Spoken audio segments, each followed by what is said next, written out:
Il est question bientôt de la rouverture de ces médias. Vu que ce sont des spéculations, des bruits de couloir, vous êtes une voix plus audible, beaucoup plus crédible.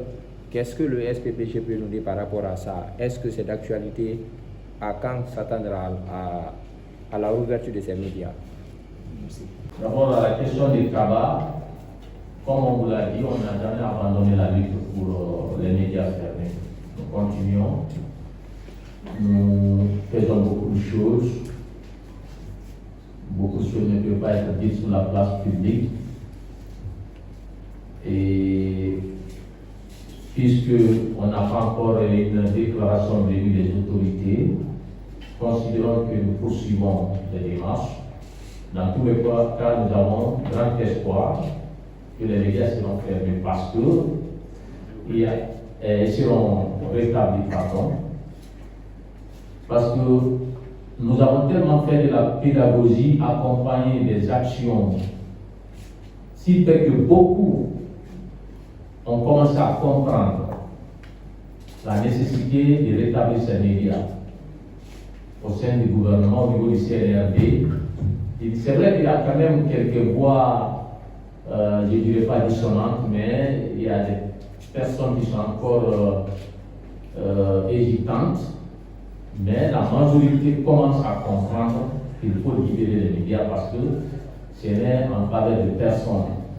Ceux-là qui ont suivi récemment la communication du porte-parole du gouvernement, vous avez pu lire entre les lignes. Et en tout cas, on estime que ce qu'il dit, c'est sincère.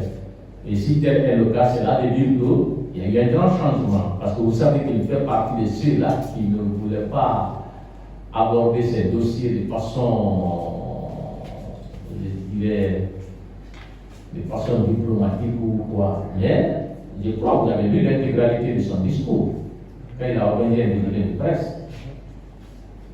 Tout ce que le SPPG a répété durant ces mois de fermeture, c'est ce qu'il a résumé.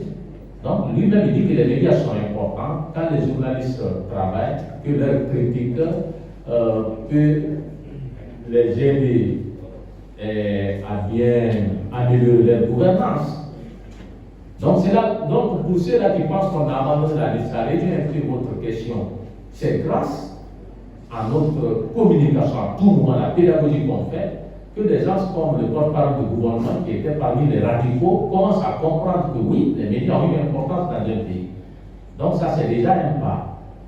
Espérons que bientôt, les choses vont revenir à la normale. Donc, si la part de libération conditionnée, vous savez, le 3 janvier 2024, pour ceux-là qui se souviennent bien, vous avez encore ce point de presse que j'avais émis dans notre bureau ici, dans nos archives. On a été les premiers à dénoncer cette tentative de libération des médias conditionnés. À l'époque, c'était des brouillages. On n'avait pas encore fermé. Mais puisqu'on avait pris vent d'une telle information, on a dit que le SPPG ne saurait cautionner la libération des médias sous condition, c'est-à-dire de la suppression des émissions politiques. En ce moment, on ne va plus parler de la liberté d'expression, de la liberté de la presse. On est d'accord que les journalistes doivent être rigoureux dans le respect de l'éthique et de la déontologie. Parce que personne ne peut cautionner qu'il y ait des dérapages dans les médias. Mais dire qu'on supprime ces émissions, nous, on ne cautionne pas. Est-ce que les patrons sont dans cette dynamique? Je ne saurais répondre à cette question parce que